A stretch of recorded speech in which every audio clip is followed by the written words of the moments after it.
Oh.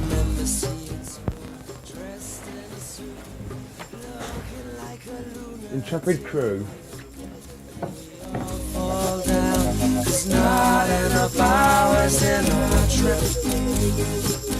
Towards the end of the 13th century, it was taken over by the Saxons in order to protect the city of Brasov, which was an important trade centre.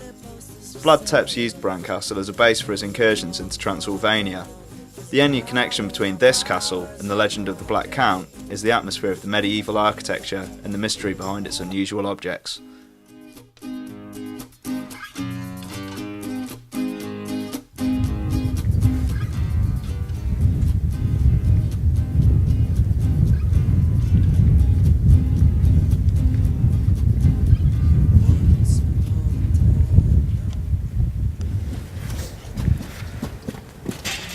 Did you not find anything?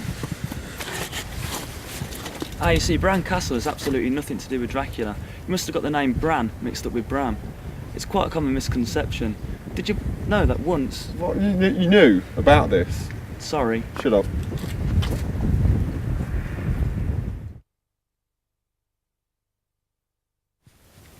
We've been here for ages now, and all we've come across so far is a bogus hotel, a castle that has naff all to do with Dracula, and a vampire-based eatery.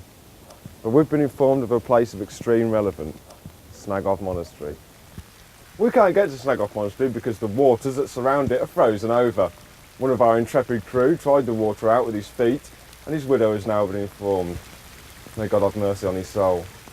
What's the relevance of this place anyway? It's alright, I'll explain. Vlad the Impaler was a merciless tyrant from the 14th century. He ruled from 1431 to 1476, and he rarely ate a meal without a writhing Turk on a stake in front of him. He would invite noblemen and their families to banquets, and then accuse them of being traitors and co-conspirators in the murder of his father.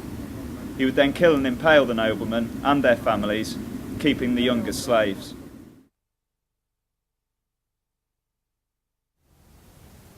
My loyal crew have brought me here to Poenari Castle. But it's in ruins. Thanks, guys. Guys.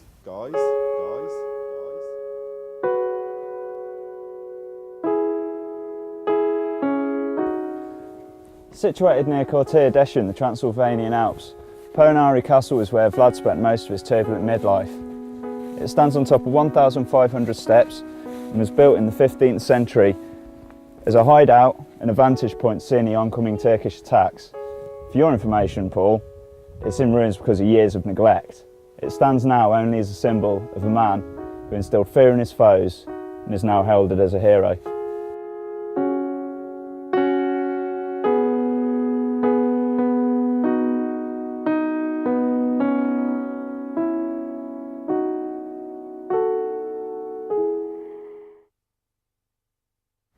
This is much more like it. Spooky, gothic, classic. What's it famous for? I think it was Vlad's palace in Bucharest, and it is big inspiration for Bram Stoker when he wrote the book. Mr. Dracula, hello. Hello, is there a Mr. Dracula in the house? Hello? Mr. Dracula? Where is he? Should we call it a day? Yeah.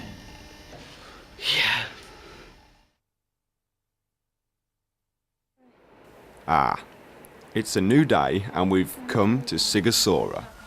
It is no doubt the best preserved fortified town in Transylvania, with its beautiful and authentic medieval architecture. Lying in the middle of the Trnava River, the medieval stronghold was built on top of a hill surrounded by forests and was therefore known as the Hill of the Fortress. The superb natural beauty against which Sigosora is set made people call it a pearl of the Trnava River. For many, its great drawcard is the connection with Vlad the Impaler. Within the walls of this wonderful citadel you'll find the Dracula house, in which the famous Vlad Tepes was born in 1431 and reputedly lived until the age of 4. Could this mean that Dracula started his humble beginnings here as well? We're heading for the birthplace of the legend. This is the finale, the climax, the big interview, my moment of truth. It's a bloody restaurant. Apparently the food's really good. Oh, so you knew about this as well, right? I may as well just be Hey, searching for calm Michael down. Jackson. I won't calm down because I turned down a series called In Search of Elvis for this show, and it was going to be filmed in Shropshire, which is a hell of a lot warmer. Thank you and good night.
So we've travelled many a mile, visited many a ruin and encountered many a disappointment. But that said, I feel I've come to know Dracula without actually meeting him. I've definitely come to respect him more as a person and an icon. He's taken on many forms over the years, and not just from a physical metamorphosis, but by misconceptions from different mediums. A mysterious figure from a 100-year-old novel has been drastically changed into one of tradition and even comedy. I definitely feel I know him more than when we set out. And I've even come to respect my crew a little bit. So it hasn't been a complete waste of time, manpower and money. And who knows, maybe next time we'll even see some vampires. Right, John? Yeah,